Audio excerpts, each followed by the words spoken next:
Assalamualaikum warahmatullahi wabarakatuh. Nama saya Arin Ega Filia, NIM 1180338. Di sini saya akan menjawab pertanyaan soal UAS mata kuliah Sosiologi Budaya yang telah diberikan oleh Bapak dosen Dr. Hikmat MAG. Nomor 1 tentang cagar budaya yang ada di daerah kita.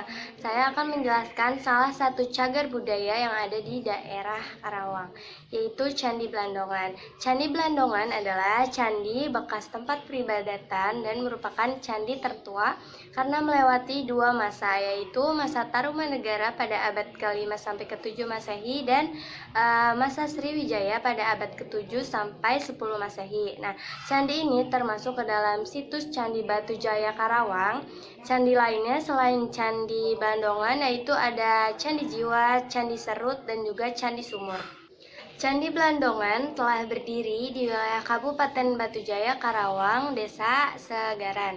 Candi ini berukuran sekitar 24,6 meter x 24,6 meter dan memiliki ketinggian 4,9 meter dari permukaan sawah. Catatan sejarah menunjukkan bahwa daerah di sekitar Kuil Blandongan pada tahun 1684 hanyalah sebuah rawa. Sisa-sisa arkeologi di Batujaya telah menemukan dalam 24 situs di Desa Segaran dan Telaga Jaya pada awal tahun 2000. Di Desa Segaran ada 13 lokasi dan 11 lokasi di Telaga Jaya. Pelipat Kumuda, Padma, dan Siliganta. Candi ini itu bertingkat satu dengan sebuah tupa di bagian tengahnya. Pada lantai dasar terdapat 4 tangga. Beberapa anak tangganya itu dibuat dari batu cetakan. Pada tingkat pertama terdapat halaman yang berukuran 17,4 x 17,64 meter mengelilingi struktur bangunan yang merupakan tempat stupa. Di atasnya lantai selasar ini dilapisi oleh kerikil yang dicampur dengan adonan lepak putih. Kemudian juga ada sisa batu andesit dan sisa tiang di sekeliling teras. Kedua, jelaskan tentang kebudayaan. Kebudayaan berasal dari bahasa Sangsakerta yaitu budaya, bentuk jamak dari kata budi yang berarti budi atau akal. Budaya adalah cara hidup yang berkembang dimiliki oleh setiap kelompok orang dan diwariskan dari generasi ke generasi. Selain itu, kebudayaan adalah hasil karya, cipta, dan karsa masyarakat. Menurut Kejaraningrat, kebudayaan adalah sistem gagasan dan tindakan hasil karya manusia dalam rangka kehidupan masyarakat yang dimiliki oleh manusia dengan belajar.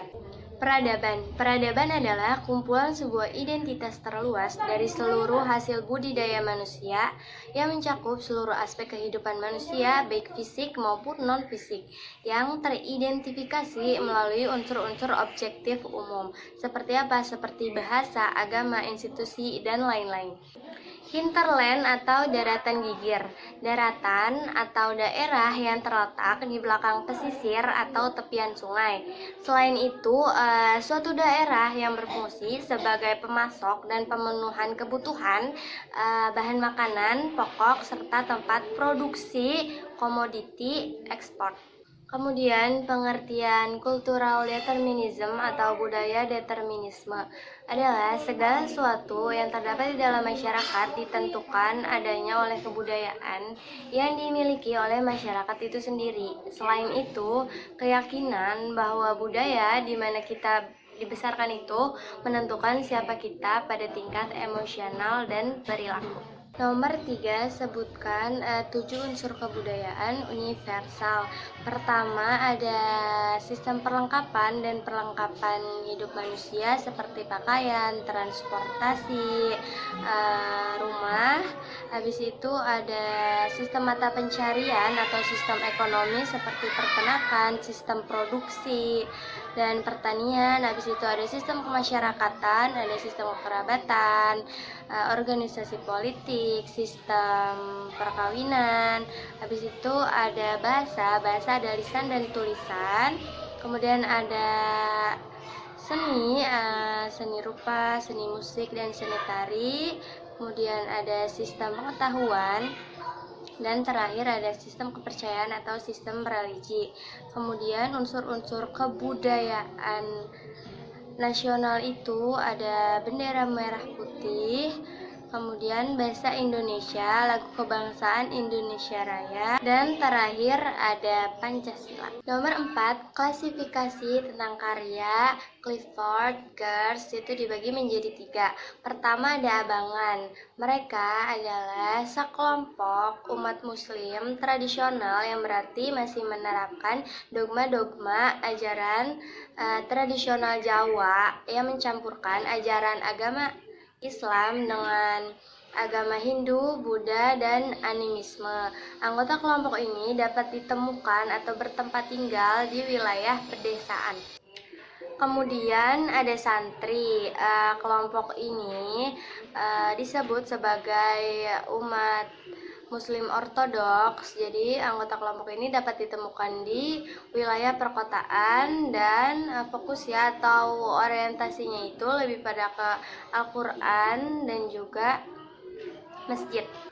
Dan yang ketiga atau terakhir ada kelompok priai, yaitu kelompok kaum elit yang sah memanifestasikan satu tradisi agama yang khas.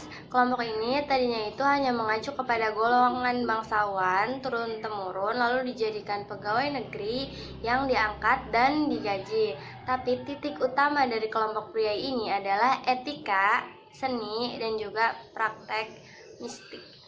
Kemudian nomor 4 yang terakhir, bagian B, kritik terhadap karya Clifford Geertz, The Religions of Jawa.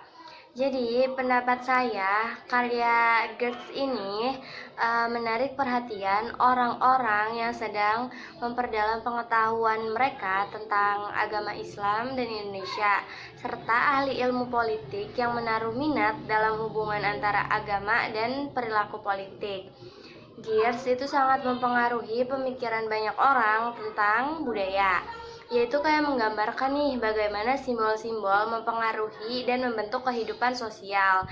Hanya saja ia itu tidak memberikan banyak perhatian pada proses sebaliknya. Karya Geertz ini adalah sebuah sumbangan yang luar biasa bagi masyarakat Jawa, khususnya karena apa? Karena mampu memberikan semacam peta budaya dan dapat digunakan untuk menganalisa bagaimana sih pola hubungan antara agama dengan politik, agama dengan sosial, serta agama dengan ekonomi. Ia juga telah memberikan kontribusi pemikiran yang sangat besar terhadap ilmu-ilmu sosial. Demikian jawaban-jawaban yang saya sampaikan. Kurang lebihnya mohon maaf. Terima kasih. Wassalamualaikum warahmatullahi wabarakatuh.